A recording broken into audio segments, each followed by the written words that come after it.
Good evening दोस्तों, मैं हसनैन रज़ा JH corner में फिर से आपका स्वागत है। तो आज जो है हम लोग झारखंड दरोगा के बारे में देख लेंगे, क्योंकि आपको पता है बहुत सारे चैनलों के माध्यम से पेपर में भी आपने देखा होगा कि बहुत जल्द जो है झारखंड दरोगा का वैकेंसी यहाँ पर देखने को मिल सकता है। ठीक है, तो इसी के बारे में जान लेते हैं। बाकी इसका चयन प्रक्रिया देख लेंगे, उसके साथ साथ इसका सिलेबस क्या रहता है, ये सब सारा चीज़ जान लेंगे। उसके बाद जो है इसका बुक लिस्ट के बारे में भी जान लेंगे कि कौन कौन के बुक से पढ़ने से जो है आप आसानी से जॉब निकाल सकते हैं। वैसे आसान तो नहीं होता झारखंड दरोगा, लेकिन हाँ आप पढ़ के जो है एग्ज़ाम दे सकते हैं और मेहनत करने से आपका जॉब लग भी जाएगा। तो चलिए सबसे पहले हम लोग देखते हैं इसका ग्रेड पे के बारे में जानते हैं। ठीक है, झारखंड दरोगा का जो ग्रेड पे होता है उसके बारे में जान लेते हैं। देखिए, अगर सैलरी ग्रेड पे अगर इसका बात किया जाए तो 9,300 से लेकर 34,800 के बीच में होता है। कितना होता है? 9,300 से लेकर 34,800 के बीच में होता है। वहीं अगर रुपया में बात किया जाए, अमाउंट में बात किया जाए, तो लगभग इन हैंड जो है आपको 50,622 रुपया जो है प्रति माह सैलरी होता है। ये आपका स्टार्टिंग सैलरी होता है, धीरे धीरे ये बढ़ते जाता है। ठीक है, सबसे पहले सैलरी के बारे में जानना बहुत जरूरी है। ठीक है, अगर आप एग्जाम का तैयारी कर रहे हैं, सैलरी नहीं जानेगा तो फिर मोटिवेशन कहाँ से आएगा? यही चीज़ है जो मोटिवेशन देता है। और ये जो सैलरी है ना, आपका सैलरी कभी छूने का जरूरत भी नहीं है, खास करके झारखंड दरोगा के एग्जाम में। ठीक है, कभी भी आपको सैलरी छूने का जरूरत ही नहीं पड़ेगा। अगर आप किसी क्षेत्र का दरोगा, किसी थाना का दरोगा, तो आपको लगता है कि ये सैलरी आपको छूने का जरूरत है, कभी नहीं पड़ेगी, इधर आ जाएगा। बाकी सारा खर्चा जो आपका इधर उधर से हो जाएगा। बाकी आप समझ सकते, समझदार है कि कहाँ से होता है।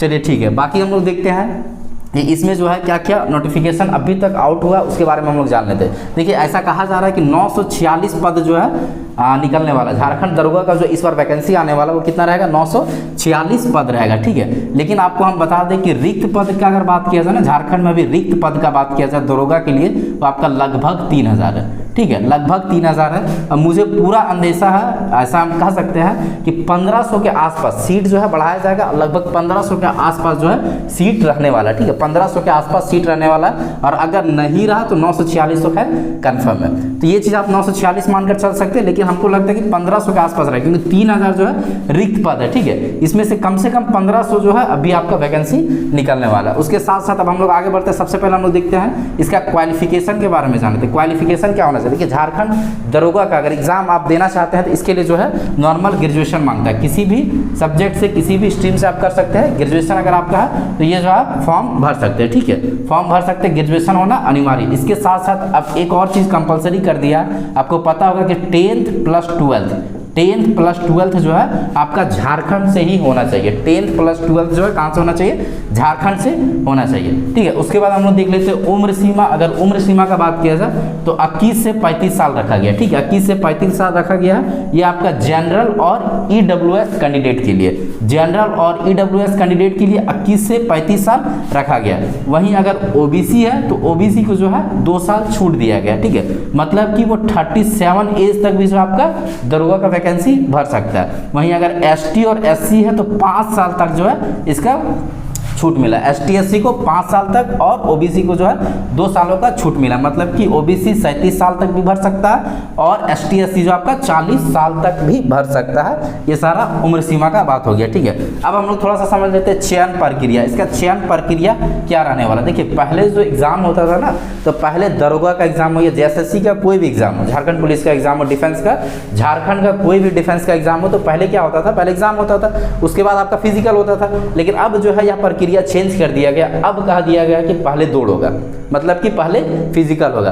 पहले आपको फिजिकल देना होगा, फिजिकल के बाद आपको मेडिकल देना होगा, मेडिकल के बाद जो आपका एग्जाम होने वाला है, इस बार जो एग्जाम होने वाला वो आपका CBT में एग्जाम होने वाला है। ठीक है, ऐसा अभी तक माना जा रहा है कि CBT में एग्जाम होगा। बाकी आगे हम लोग देख लेंगे। तो सबसे पहले कौन सा एग्जाम होने वाला? आपका फिजिकल होने वाला। फिजिकल में आपका क्या होगा? दौड़ होगा। फिजिकल में क्या होने वाला? दौड़ है। दौड़ आपका क्या रहेगा? मेल के लिए 10 किलोमीटर, मेल के लिए 10 किलोमीटर, जो कि आपको 60 मिनट में पार करना है। और ये सिर्फ और सिर्फ क्वालिफाइंग नेचर का रहेगा। ऐसा नहीं कि अगर आप 50 मिनट में कर दीजिएगा तो आपको ज़्यादा पॉइंट मिलेगा, अगर आप 40 मिनट में ही 10 किलोमीटर पार कर देते तो आपको उससे ज़्यादा पॉइंट मिलेगा। ऐसा कुछ नहीं है। मतलब कि सिर्फ और सिर्फ आपको 60 मिनट में 10 किलोमीटर दौड़ना है। और ये आसानी से हो जाता है, प्रैक्टिस करने से जो आपका हो जाएगा। और ये सिर्फ और सिर्फ क्या आपका क्वालिफाइंग नेचर का। उसके बाद फीमेल कैंडिडेट के लिए जो है 5 किलोमीटर है। ठीक है, फीमेल कैंडिडेट के लिए 5 किलोमीटर है, वो आपको 40 मिनट में पूरा करना है। फीमेल कैंडिडेट के लिए 5 किलोमीटर 40 मिनट में पूरा करना। ये भी आपका क्या रहेगा? क्वालिफाइंग नेचर का रहेगा। मतलब कि इसमें अगर आप क्वालिफाई कर जाते हैं तो फिर सीधा कहाँ जाइएगा? मेडिकल टेस्ट में आ जाए। मेडिकल टेस्ट आपको पता है आँख का जांच होता है, कान का जांच होता है, उसके बाद आपका पैर जो है फ्लैट नहीं होना चाहिए। जो भी आपका आप देखते होंगे जो डिफेंस में जांच होता है वो मेडिकल टेस्ट आपका हो जाएगा। मेडिकल टेस्ट में अगर आप पास हो जाते हैं उसके बाद जो आपको सीबीटी एग्जाम देने को मिलेगा। ठीक है, सीबीटी एग्जाम में हम लोग क्या देख लेंगे, सिलेबस के बारे में देख लेंगे। अभी मैंने बता दिया कि सबसे पहले आपका क्या होगा, फिजिकल होगा, फिजिकल के बाद मेडिकल होगा, मेडिकल के बाद जो आपका सीबीटी एग्जाम होने वाला। और सीबीटी एग्जाम आपको पता है ये आपका कंप्यूटर बेस्ड एग्जाम होगा। और इसके बारे में हम लोग सबसे पहले सिलेबस देख लेते हैं। ठीक है, जैसे कि आप जेएसएससी सचिवालय का जो एग्जाम है लगभग उसी तरह से इसका सिलेबस है। जेएसएससी सचिवालय की अगर आप तैयारी करते होंगे या उसका सिलेबस देखे होंगे तो आपको मालूम होगा कि उसमें 3 पेपर होता है। ठीक है, पेपर 3 होता है। सबसे पहला पेपर 1, पेपर 2 और पेपर 3। पेपर 1 का अगर बात किया जाए तो यह आपका क्या होता है, हिंदी और इंग्लिश होता है। पेपर 1 आपका सिर्फ और सिर्फ क्या होता है, हिंदी और इंग्लिश होता है। और ये केवल जो है क्वालिफाइंग नेचर का होता है, मतलब कि हिंदी से जो 60 प्रश्न रहेगा, इंग्लिश से 60 प्रश्न रहेगा। टोटल कितना हो गया, 120 प्रश्न। टोटल 120 क्वेश्चन रहने वाला है, जिसमें आपको सिर्फ और सिर्फ 30% लाना, मतलब कि क्वालिफाई करना है। ठीक है, और ये नंबर जो है मेरिट लिस्ट में नहीं जुड़ता, मतलब कि पेपर 1 का मार्क्स जो आपका मेरिट लिस्ट में नहीं जुड़ने वाला, सॉरी। ठीक है, उसके बाद आता है आपका पेपर 2। पेपर 2 और पेपर 3 ये दोनों मिलाकर जो आपका मेरिट बनता है। ठीक है, पेपर 2 और पेपर 3। पेपर 2 में क्या रहने वाला, क्षेत्रीय और जनजातीय भाषा होता है। ठीक है, जिसमें 12 भाषाओं को शामिल किया गया। खोटा हो गया, कुड़ुक हो गया, ठीक है, उसके साथ साथ नागपुरी हो गया, उर्दू हो गया, तो ये सब सारा भाषाओं, पंचप्रज्ञा हो गया, ये सब सारा भाषाओं को मिलाकर जो है 12 भाषा इसमें कुल रखेंगे। जिस भाषा का आप चयन करते हो उसी भाषा में आपको एग्जाम देना होगा। और इसमें जो है टोटल 100 प्रश्न रहेंगे। इसमें कितने प्रश्न रहेंगे, टोटल 100 क्वेश्चन रहेंगे। और ये जो आपका मेरिट में जुटने वाला, मतलब कि जितना बढ़िया आपका इसमें एग्जाम जाएगा वो आपके लिए बेस्ट होगा, क्योंकि ये मेरिट में जुड़ने वाला। उसके साथ साथ आपका एक आता है पेपर 3। अभी हम पेपर 3 के बारे में बता देंगे। तो पेपर 1 हो गया, पेपर 1 हो गया, पेपर 2 हो गया। पेपर 1 क्या होता है आपका, सिर्फ और सिर्फ क्वालिफाइंग नेचर का होता है, मतलब कि आपको 30% लाना है, और ये जो आपका मेरिट में नहीं जुड़ता है। उसके बाद आता है पेपर 2। पेपर 2 क्या हो जाएगा आपका, जनजातीय और क्षेत्रीय भाषा। इसके अंतर्गत जो है कुल 12 भाषाओं को रखा गया। जिस एक भाषा को आप चुनते हैं उस एक भाषा में आपको एग्जाम देना होगा।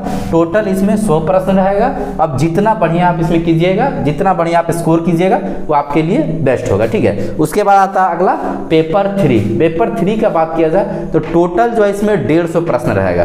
टोटल 150 प्रश्न रहेगा। सबसे पहला आएगा सामान्य अध्ययन। सामान्य अध्ययन में जो आपका क्या रहेगा, जीके वगैरह जो आता है, हिस्ट्री हो गया, पॉलिटी हो गया, ज्योग्राफी हो गया, ये सब सारा रहेगा। इसमें जो आपका 30 प्रश्न रहने वाले। ठीक है, सामान्य अध्ययन से 30 प्रश्न रहने वाला है। गणित से, मैथ से आपका कितना रहेगा, 20 प्रश्न रहेगा। रीजनिंग से आपका कितना रहेगा, 20 प्रश्न रहेगा। विज्ञान से आपका कितना रहेगा, 20 प्रश्न रहेगा। कंप्यूटर से कितना रहेगा, 20 प्रश्न रहेगा। ठीक है, और उसके बाद झारखंड से, झारखंड का हिस्ट्री, झारखंड का ज्योग्राफी, झारखंड का पॉलिटी, मतलब कि झारखंड जीके से जो आपका टोटल कितना रहेगा, 40 प्रश्न रहेगा। तो टोटल जो ये आपका 150 मार्क्स का होने वाला है। जितना बढ़िया आप स्कोर कीजिएगा उतना बढ़िया आपके लिए फायदा है, क्योंकि ये मेरिट में जुड़ने वाला। पेपर 2 और पेपर 3 दोनों जो आपका मेरिट में जुड़ने वाला है। ये सब सारा कुछ देख लिए। इसके बाद हम लोग क्या देखेंगे, इसके बाद जो हम लोग बुक लिस्ट के बारे में जान लेते हैं। ठीक है, कि झारखंड दरोगा के लिए कौन कौन सा बुक पढ़ेंगे जिससे जो है हमारा एग्जाम देना आसान हो जाएगा। ठीक है, तो ये सारा कुछ हम लोग देख लेते हैं। तो सबसे पहले ये सब हम लोग देख ले, सब क्वालिफाइंग क्या, क्वालिफिकेशन क्या होना चाहिए, ग्रेजुएशन होना चाहिए, जिसमें से 10th और 12th जो आपका झारखंड से होना चाहिए, ये आपका कंपलसरी है। उम्र सीमा का बात किया जाए तो 21 से 35 साल। अगर आप ओबीसी है तो 21 से 37 साल। अगर आप एसटी एससी में आते हैं तो 21 से लेकर 40 साल के अगर आप बीच में हैं तो जो है आपको फॉर्म भरने के लिए मिल जाएगा, आप एग्जाम दे सकते हैं। उसके बाद हम बताएं चयन प्रक्रिया। चयन प्रक्रिया हम सबसे पहले बताएं कि फिजिकल अब होने वाला। पहले फिजिकल नहीं होता था, पहले एग्जाम होता था, एग्जाम निकालने के बाद फिजिकल होता था। लेकिन अब जो है पहले कह दिया कि आप फिजिकल दीजिए, फिजिकल के बाद आप मेडिकल दीजिए, उसके बाद जो आपको एग्जाम देने को मिलेगा। फिजिकल भी आपका सिर्फ और सिर्फ क्वालिफाइंग रखा गया, मतलब कि मेल के लिए 10 किलोमीटर 60 मिनट में, फीमेल के लिए 5 किलोमीटर 40 मिनट में, ये क्वालिफाइंग हो गया। इसमें आप क्वालिफाइड करते हैं, मेडिकल टेस्ट के लिए जाते हैं। यहाँ पर अगर आपका सब कुछ सही होता है तो फिर आपको एग्जाम में बैठने के लिए मिल जाएगा। एग्जाम आपका सीबीटी मोड में होने वाला। अभी तक जो न्यूज़ आ रहा है उसका आगे हम लोग देख लेंगे। ठीक है, उसके बाद आपका क्या है सिलेबस। सिलेबस हम बताएं कि इसमें 3 पेपर होने वाला। पेपर 1 होने वाला, पेपर 2 होने वाला, पेपर 3 होने वाला। पेपर 1 में हिंदी और इंग्लिश रहेगा, जिसमें से 60 प्रश्न आपका हिंदी से रहने वाला, 60 प्रश्न इंग्लिश से रहने वाला। ठीक है, और ये सिर्फ और सिर्फ आपका क्वालिफाइंग नेचर करने वाला, बहुत ज़्यादा इसमें लोड लेना है नहीं। ठीक है, उसके बाद पेपर 2 और पेपर 3 ये मोस्ट इंपॉर्टेंट है। और इसी से जो आपका मेरिट बनने वाला है, ठीक है। तो पेपर 2 में आपका क्या रहेगा, क्षेत्रीय और जनजातीय भाषा 100 प्रश्न रहेगा।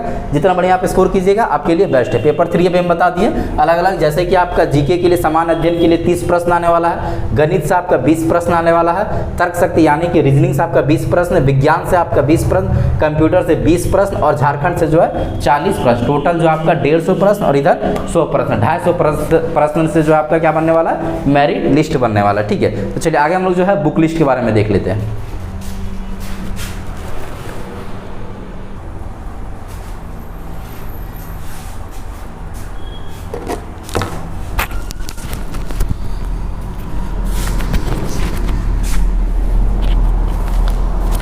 तो चलिए हम लोग बुक लिस्ट के भी देख लेते हैं, ठीक है। तो बुक लिस्ट में अगर हम लोग देखा है तो सबसे पहले हम लोग सामान्य अध्ययन में देखते हैं, जिसमें मैंने बताया था कि 30 प्रश्न जो आपका सामान्य अध्ययन से आने वाला है। तो सामान्य अध्ययन के लिए जो सबसे बेस्ट बुक है वो आपका आता है लुसेंट। लेकिन लुसेंट अगर आप फर्स्ट टाइम पढ़ते हैं तो आपको समझ में ही नहीं आएगा, ठीक है। तो इससे पहले बेस्ट होगा कि 8 to 12 जो है आप कम से कम एनसीईआरटी को पढ़ लीजिए, उसके बाद जो है आप लुसेंट को पढ़ना शुरू कीजिए, ठीक है। तो इसके लिए लुसेंट सबसे बेस्ट रहेगा।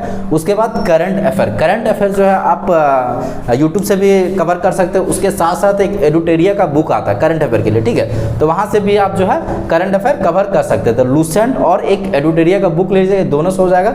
बाकी यूट्यूब के भी माध्यम से कर लीजिएगा थोड़ा सा, और जो आपका एनसीईआरटी का भी हेल्प ले लीजिएगा, ये आपके लिए सबसे बेस्ट होगा, ठीक है। उसके बाद आता है आपका सामान्य विज्ञान, ठीक है। सामान्य विज्ञान का अगर बात किया जाए तो सामान्य विज्ञान के लिए जो सबसे बेस्ट है कि 6 से लेकर 10 तक जो आप एनसीईआरटी पढ़ लीजिए, ठीक है। 6 से लेकर 10 तक जो आप साइंस का एनसीईआरटी पढ़ लीजिए, मतलब कि आपका फिजिक्स का, केमिस्ट्री का और बायोलॉजी का, ठीक है। उसके साथ साथ घटना चक्र आता है, फिजिक्स का भी आपको घटना चक्र मिल जाएगा, केमिस्ट्री का भी मिल जाएगा और बायोलॉजी का भी मिल जाएगा। ये तीनों का घटना चक्र ले लीजिए और इसको भी आप पढ़ लीजिए। उसके बाद आता है आपका एक कंप्यूटर से हम बताए थे कि इससे जो आपका 20 प्रश्न आने वाला है, साइंस से भी आपका 20 प्रश्न आने वाला, ठीक है।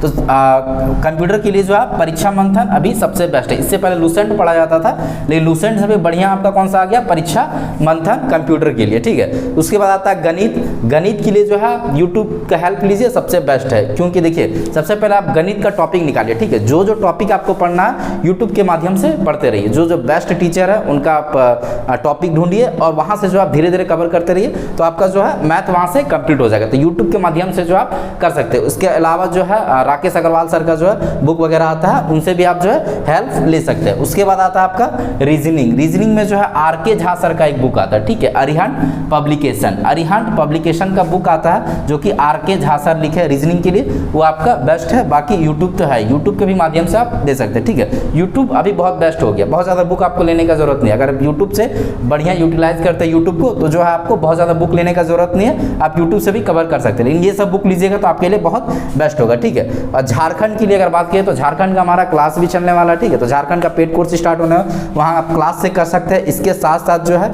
एक चक्षु पब्लिकेशन का बुक आता है, झारखंड के लिए बहुत बेस्ट बुक है चक्षु पब्लिकेशन का, वहाँ से भी आप कवर कर सकते हैं। क्लास कर लीजिए, क्लास के साथ साथ आप चक्षु पब्लिकेशन का जो बुक आता है वो ले लीजिए। उसके साथ साथ जो है आप किसी भी करंट अफेयर को उठा लीजिए, झारखंड का किसी भी करंट अफेयर को उठा लीजिए और वहाँ से भी जो आप कर सकते हैं, ठीक है। तो झारखंड के लिए सबसे पहले आप क्लास कर लीजिए, क्लास के साथ साथ चक्षु पब्लिकेशन का बुक आता है, वहाँ से आप पढ़े। देखिए चक्षु पब्लिकेशन का बुक जो है ना आपको बहुत बढ़िया से समझ में नहीं आएगा, लेकिन अगर आप पहले से क्लास कर लेते हैं, मेरा क्लास अगर आप ज्वाइन कर लेते हैं, उसके बाद जो है चक्षु पब्लिकेशन का बुक पढ़ते हैं, तो ये आपके लिए बेस्ट होगा। उसके साथ साथ जो आप करंट अफेयर भी पढ़ लीजिए, किसी भी बुक से करंट अफेयर आप पढ़ सकते हैं, ठीक है। इसके साथ साथ यूट्यूब से भी आप करंट अफेयर का हेल्प ले सकते हैं, ठीक है। ये सारा कुछ आपका हो जाएगा। तो ये बुक वाला हमारा पोर्शन हो गया। इसके साथ साथ हम लोग सिलेबस भी देख लिए थे, ठीक है। और इसका जो है चयन प्रक्रिया क्या रहेगा, ये सब सारा कुछ देख चुके थे। चलिए ठीक है, तो मिलते हैं अगला वीडियो में, तब तक के लिए थैंक यू, धन्यवाद।